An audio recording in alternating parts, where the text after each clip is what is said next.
Hola, yo soy Rofe y esto es Mis Historietas, el podcast sobre la historia del cómic. Después de los dos primeros episodios sobre Patoruzú y Lupin, o Lupin como me gusta decirle, el tercer episodio iba a ser sobre el Eternauta. Pero ¿qué pasa? Iba a salir una serie en Netflix sobre justamente el Eternauta. Así que dije, bueno, lo dejo para ese momento, así doy una opinión tanto del cómic, lo analizo y con algunas anécdotas, y también sobre la serie. Así que bueno, terminó siendo este episodio el que voy a hablar sobre la genialidad de Oesterheld y Solano López, el Eternauta. Pero antes, si te gusta el podcast de Mi Historieta, podés colaborar de dos formas con el canal. Primero, suscribiéndote, que es totalmente gratuito. Y segundo, colaborando con un cafecito, que te dejo el link abajo. Seguimos. Era mediados de los 90 y yo iba a la escuela de dibujo, la recordada escuela de dibujo Garaikochea. Y en una de las clases que daba el genio, el maestro Oswald, se había dado un ejemplo de una ilustración, no me acuerdo bien cómo venía el tema, pero se mostró una página del Eternauta, cómo se había encarado una escena, los ángulos que había dibujado Solano López para comunicar una acción que había pasado, y se usó de ejemplo una página del Eternauta. Yo obviamente sabía de la existencia del Eternauta, pero nunca lo había leído. Y después en el break, en el recreo que se había hecho, los compañeros míos de clase siguieron hablando del Eternauta, de que le gustaba mal tal parte, viste la parte en el estadio de River, o viste tal otra. Y me preguntaron cuál era mi parte favorita del cómic, de la historieta. Y yo ahí les comenté que en realidad nunca había leído el Eternauta. Y todos me miraron con una cara, como diciendo, ¿cómo puede ser que nunca hayas leído el Eternauta y estés acá en una clase de dibujo? Era como algo inaudito. Entonces casi que me lincharon en público por no haber leído el Eternauta en ese momento. Era como si hubiese dicho de que nunca había tomado un vaso de Coca-Cola, una cosa así. Entonces al otro fin de semana fui al Parque Rivadavia, que para los que escuchan el podcast, el Parque Rivadavia es como un punto neurálgico del cómic argentino, de la historieta, donde en un parque hay muchísimos puestos, ahora menos que en esa época, pero había muchísimos puestos de venta de cómics. Y en un momento, en una época donde el cómics estaba de auge, llegaban historietas de todas partes del mundo, sobre todo de España y de Estados Unidos, y ahí podías encontrar lo que se te ocurra. Así que un domingo fui exclusivamente al Parque Rivadavia a buscar un ejemplar del Eternauta. Llegué al parque, empecé a recorrer puestos y fui a uno que yo ya había comprado y seguramente que lo tenía porque tenía muchos cómics viejos. Así que le pregunté al puestero, le dije, mira, quiero comprar el Eternauta, ¿lo tenés? Y me miró con cara como, obviamente que lo tengo. Entonces me sacó, me acuerdo que me mostró un par de ediciones. Me preguntó cuál quería, tenía uno con tapa dura, si mal no recuerdo, les repito que esto era mediados de los 90. Tenía uno que venía en fascículos, o sea, como en números sueltos, uno que venía en blanco y negro, uno que estaba en color, incluso tenía el número 2 del Eternauta. Y le dije que me dé la versión más cercana al original, si es que había, yo no sabía si había varias versiones o si cambiaba algo de la trama en alguna versión que otra, como comenté en el anterior episodio que hablé de Tintín, que hubo distintas versiones de un mismo cómic. Y me dijo que no, que el cómic era el mismo, que lo que variaba podía ser la edición, y había una edición a color, que lo voy a estar mostrando en el video, que voy a hacer para YouTube, pero que lo ideal era leer lo más cercano a lo que salió en su momento, en el 57, en la revista Hora Cero. Y esta edición, que la voy a estar mostrando, porque la tengo obviamente, que incluso en la tapa dice versión original, porque es la que más respeta la versión original de Ediciones Récord. Incluso me dijo, me recuerdo que me había dicho que el tamaño de esta edición era el tamaño original con que había salido en su momento la revista Hora Cero. No tengo ninguna revista Hora Cero, así que eso no lo puedo comprobar, pero sí el tema de la edición, y hay que decir que la verdad que esta edición es muy buena, la impresión es muy buena. Ya la tapa está carcomida por el tiempo, porque incluso la calidad del material de la tapa es una tapa muy finita, pero bueno, siguió sobreviviendo todos estos años, incluso yo lo había comprado usado, así que ya venía con su desgaste, y me acuerdo que este cómic lo presté, cosa que no recomiendo, no presten los cómics. También lo leyó mi hija, lo tuve que usar para trabajos del secundario, me acuerdo también, que también me iba a contar una anécdota de esto. Pero bueno, lo leí y la verdad que sí, quedé maravillado. Tengo también que reconocer que me costó un poquito leerlo, porque tiene muchísimo texto, muchísimo diálogo. Es un cómic que hay viñetas que solamente tiene un dibujo muy chiquitito, detalles, porque lo ocupa prácticamente todo el diálogo que tiene. También tenemos las típicas viñetas que son simplemente texto explicando una situación o algo por el estilo, porque recordemos que esta revista Hora Cero era semanal.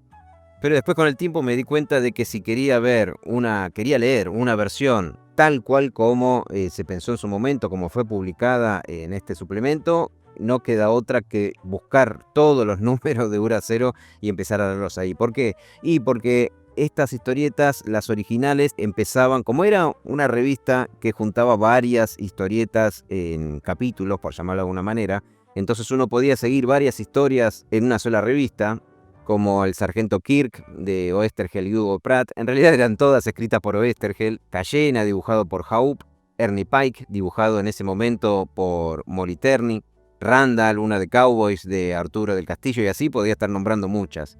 Siempre con artistas de primerísimo nivel y siempre con guión de Oesterheld, que obviamente era el director y el creador de esta revista también. Entonces, repito, estos capítulos empezaban con una viñeta de distintos tamaños, incluso distintos logos para lo del Eternauta, que tenía una primera viñeta que decía el Eternauta, algunas decían una cita con el futuro arriba, decía los autores, guión de Oesterheld, dibujo Solano López, y daban un parrafito con el resumen para quienes empezaban a leerlo a partir de cierto número de esta revista.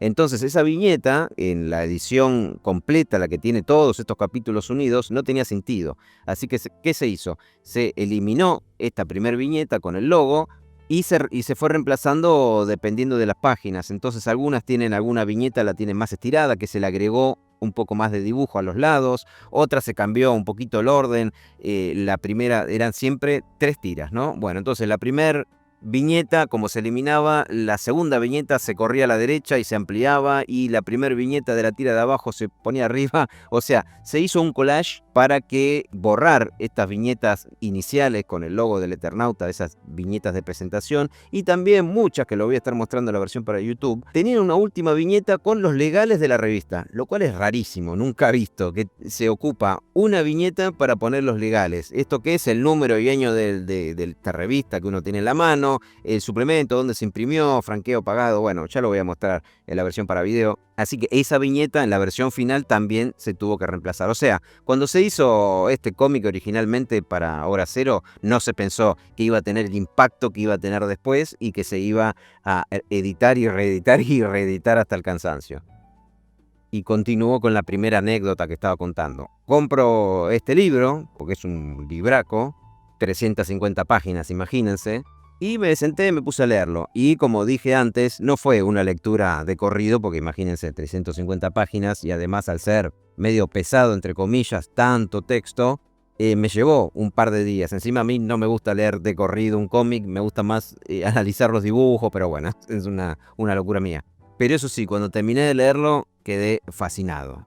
Si bien en algunos puntos la historia decae un poco, pero aparecen ciertos elementos que la vuelven a levantar. O sea, no es una de esas historias que uno la está leyendo y la abandona por la mitad, o dice, oh, esto está aburridísimo, que le cuesta, que incluso puede llegar a tener la necesidad de terminar de leerla solamente para ver cómo termina. No, en este caso, cuando hay algunos puntos que decaen un poco, siempre aparece algún elemento, algún personaje, algo, alguna situación que hace que vuelva a levantar el interés y uno siga leyéndolo hasta el final.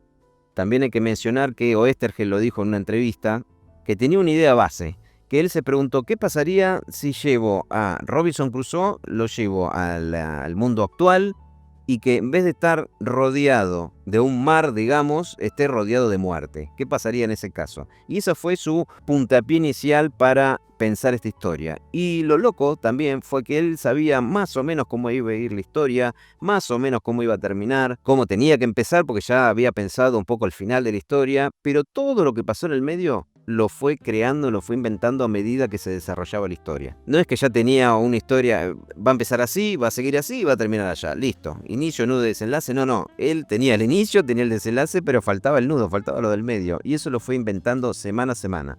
Él escribía el guión, se lo mandaba a Solano López y Solano López obviamente hacía los dibujos y todo. Se dijo también que Solano López influyó bastante en la historia porque aportaba sus ideas que Oesterheld lo tomaba. ¿Por qué? Y porque el dibujante en estos casos no solo crea visualmente al personaje, sino que empieza a tener la personalidad de cada uno de estos personajes y hasta uno podría decir que los conoce más. para estar dibujándolos, creándolos, porque le hace las expresiones, lo tuvo que crear el diseño del personaje y ahí ya va comunicando. ¿Por qué Favali es así medio regordete con sus anteojos gruesos? ¿Por qué Juan Salvo tiene ese estado más atlético, el pelo corto? Y así podemos ir con todos los personajes, porque todo tiene un porqué. Y bueno, el dibujante, en este caso Solano López, que hizo un trabajo fenomenal, lo tenía muy claro y por eso aportó bastantes ideas para el guión.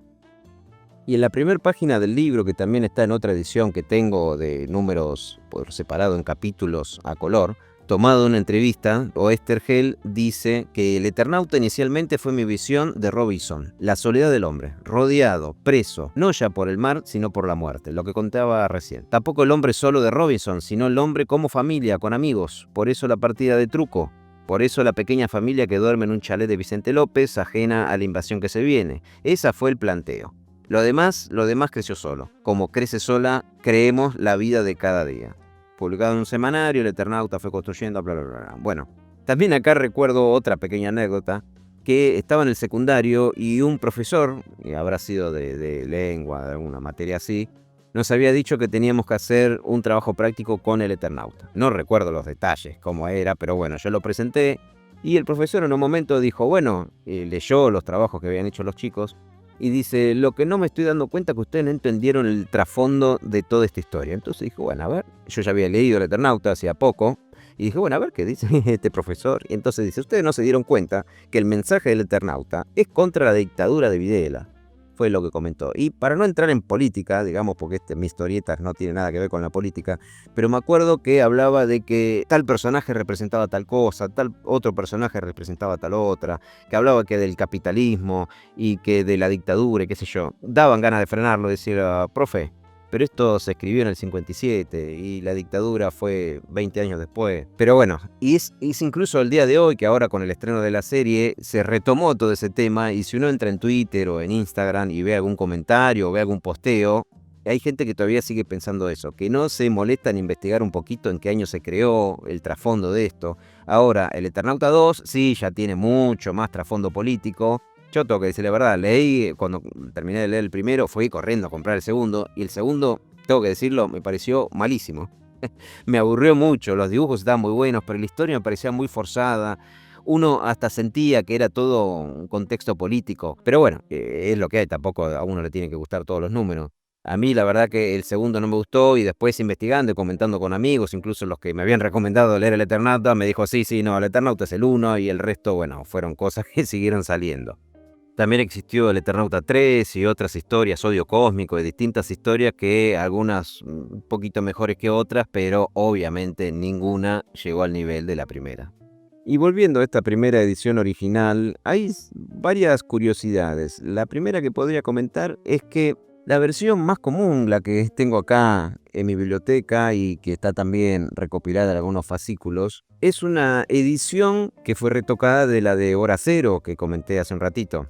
Y cuando la editorial Planeta consigue los derechos para publicar el libro, contacta a Pablo Sapia, que ya había hecho un trabajo excelente restaurando las tiras de Patoruzú. Entonces, qué mejor que llamar a este experto para que haga una restauración de los originales del Eternauta. ¿Y qué pasó? Primero que Pablo Sapia se encontró con que la edición que se seguía editando y reeditando era una versión que se sacó medio, digamos, a las apuradas para hacer un recopilado allá en los 60. Y con las apuradas me refiero a que cuando quitaban esta primera viñeta y la última viñeta, como mostré antes, esos espacios habían que rellenarlo de alguna forma. Entonces, ¿qué se hacía? Se estiraban la tira o se agregaba alguna tira nueva, alguna viñeta nueva, o la última tira se corría de lugar. Se trataba de hacer como un collage con dibujos o con otras tiras para que quede más o menos bien. Y este trabajo no se hizo de la mejor manera, podríamos decir, y mucho menos con la tecnología de ese entonces. Se sacaba alguna fotocopia, se agarraba algún dibujo, se usaba mucho la témpera, se pegaban, se hacían copias, etc.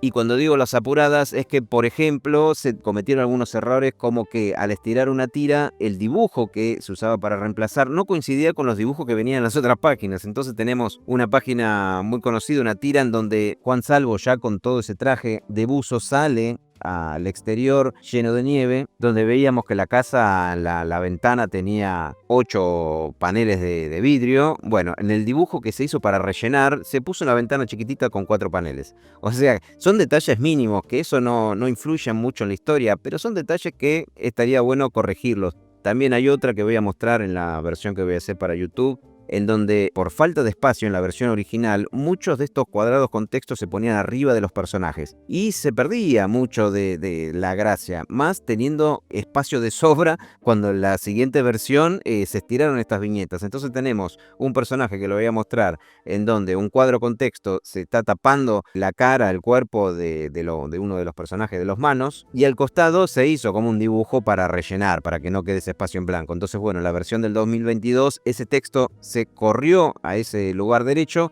y se le dio un poquito más de protagonismo al texto y quedó muchísimo mejor. También hay algunos errores de continuidad. Por ejemplo, voy a mostrar otro ejemplo en el que está Favali con este traje de buzo, pero en realidad el personaje tenía un casco. Pero acá, bueno, como esta viñeta se agregó mucho después, se usó una imagen en donde no tenía casco. Entonces, ¿qué se hizo en la versión de 2022? Se le redibujó un casco o se tomó de otra viñeta el casco y se lo puso para que no tenga estos errores de continuidad. Un trabajo perfecto. También hay que decir como anécdota esto, de que cuando se fue a buscar los originales, porque siempre cuando se hace una reedición conviene tomar todo lo más original posible, buscar las hojas originales, se enteraron de que habían desaparecido. Alguien se las había robado en los 80 y ni siquiera las tenía Solano López, que fue el dibujante que hizo esto. Después de investigar, consultar en dónde podían estar estas páginas, descubrieron que la gran mayoría de estas páginas la tenían unos coleccionistas italianos. O sea, la página se fue del continente, se fue hasta Italia y las tenían estos italianos. ¿Qué pasa? El Solano López, incluso el dibujante, pidió que se las devuelvan o alguna forma de intercambio para que él poder conseguir este trabajo que hizo él.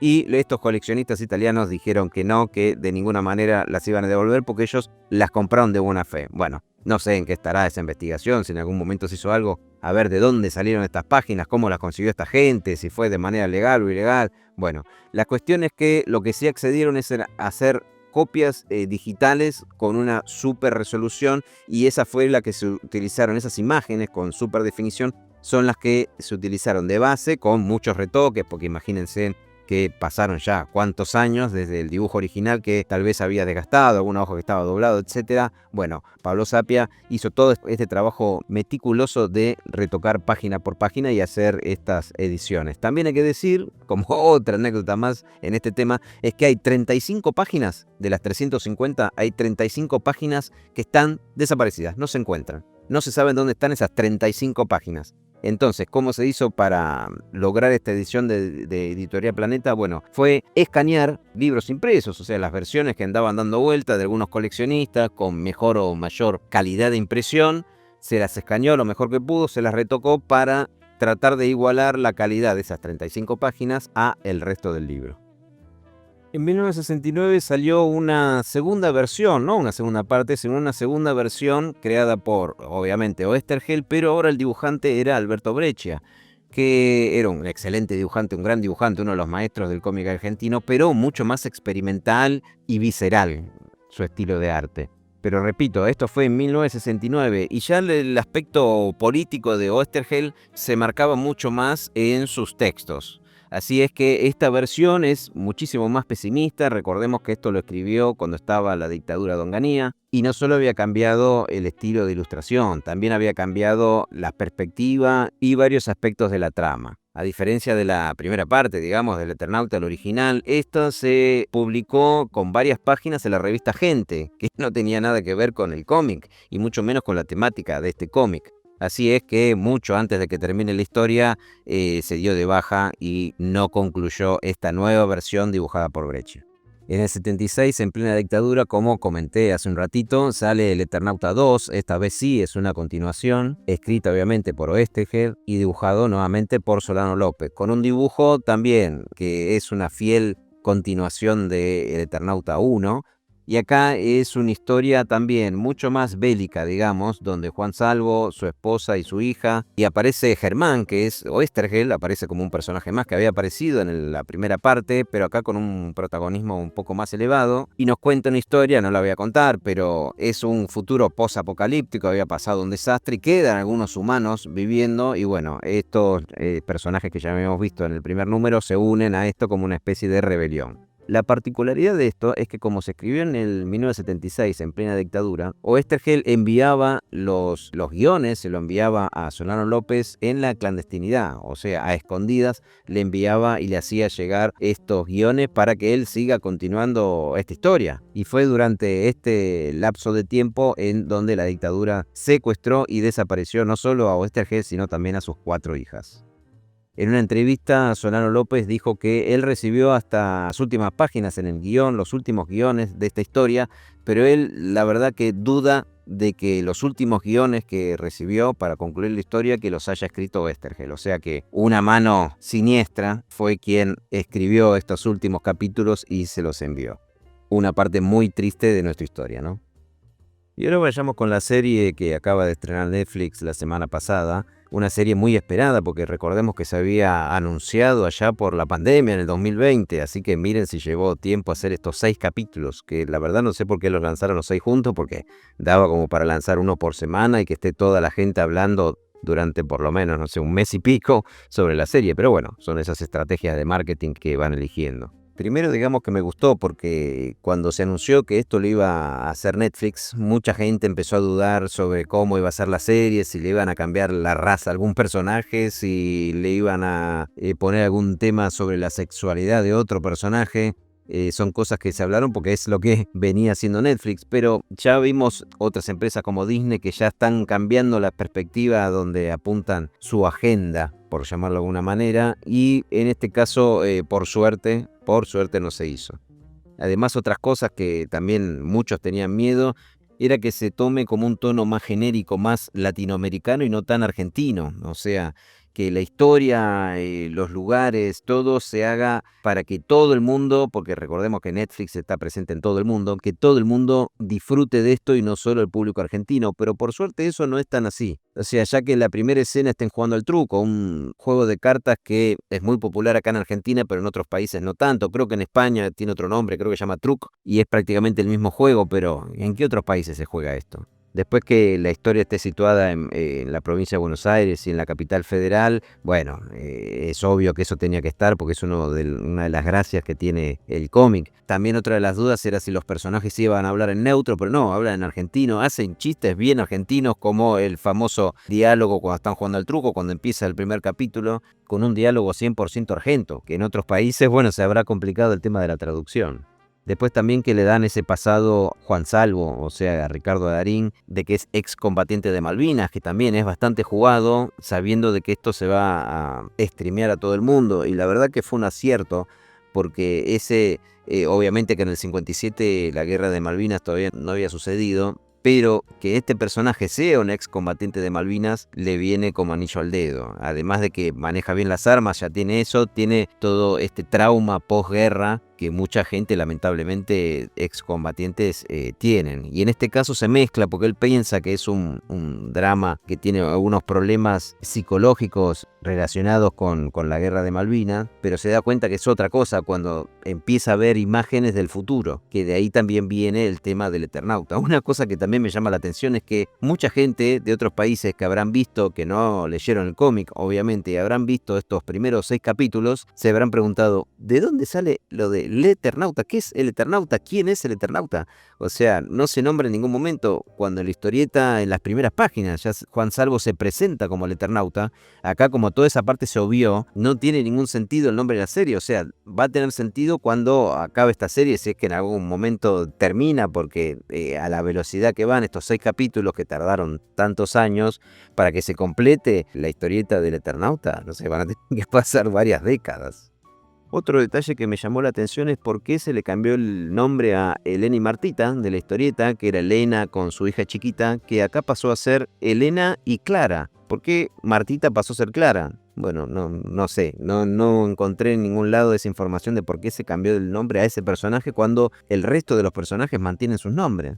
El que en la historieta la nena tenga, no sé, 8 años y acá en la serie sea un adolescente, tiene más sentido, porque si tardan tanto tiempo en hacer una temporada, imagínense que una actriz de 8 años, una nena, cuando ya pasan 3 4 años y ya va a ser totalmente diferente el personaje, la actriz ya habrá crecido y no va a tener mucho sentido. Además, es más complicado filmar con chicos y no pueden trabajar tantas horas por ley.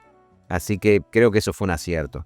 También otra cosa que se criticó es por qué, si el cómic se desarrolla en 1957, por qué acá la serie se desarrolla en el tiempo actual. Y en realidad no entiendo por qué es esa crítica, porque cuando la historieta se publicó en 1957, el cómic se desarrollaba en 1957. O sea, el cómic se desarrollaba en la época actual. Así que si la serie sale ahora, es lógico que la serie se desarrolle en el tiempo actual, o sea, lo mismo, la misma esencia que tenía la historieta. Además, un detalle, hacer todos los decorados, todas las vestimentas, todos los elementos que aparecen en la serie, que sean los mismos que en los 50, hubiese sido un despilfarro de dinero enorme. Además, también se perdería la gracia de poder reconocer los escenarios, por lo menos a quienes estamos acá en Buenos Aires, reconocer los escenarios tal cual como uno los puede ir y ver. Es más, en YouTube uno puede entrar y puede buscar un montón de gente que fue a las distintas partes donde se filmó la serie y con un celular muestran la serie y al mismo tiempo muestran calles o los distintos lugares donde se filmó la serie. Y para resumir, la verdad que la serie me gustó mucho, la vi con mis hijos y también les gustó mucho, aunque mi hijo más chico no leyó el cómic, pero la serie lo atrapó y le encantó y hasta capaz que se anima a leer el cómic, él no es mucho de leer los cómics, pero bueno, capaz que por ver la serie, al verle gustado, se anima a agarrar este cómic y leerlo. Aunque se podría decir que la serie está basada en el cómic, porque no es el cómic como se hizo la adaptación de algunas otras historietas, que es básicamente la misma historia, los mismos personajes, todo pasado con actores reales. En este caso no, se tomó la esencia y se cambiaron muchísimas cosas. Pero bueno, uno lo ve y siente lo que sintió cuando leyó por primera vez la historieta del Eternauta, mantiene ahí su esencia y la verdad que está muy muy respetado, se nota como el respeto por el autor y por los herederos que estuvieron también metidos en el proyecto, o sea, se nota como algo muy serio, los efectos especiales también muy buenos y también hay que tener en cuenta que lo que se usó, el presupuesto que se usó para producir los 6 capítulos, o sea, toda esta primera temporada, es lo mismo que cuesta un capítulo de, por ejemplo, de Last of Us o de otras series similares. Bueno, lo que usaron en un solo capítulo de esos, acá se aprovechó para hacer toda la temporada, o sea, bien, bien argentino.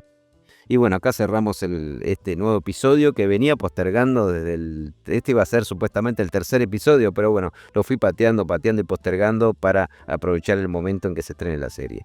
Así que bueno, espero que les haya gustado este episodio y bueno, veremos con qué continuamos en el próximo. Nos vemos.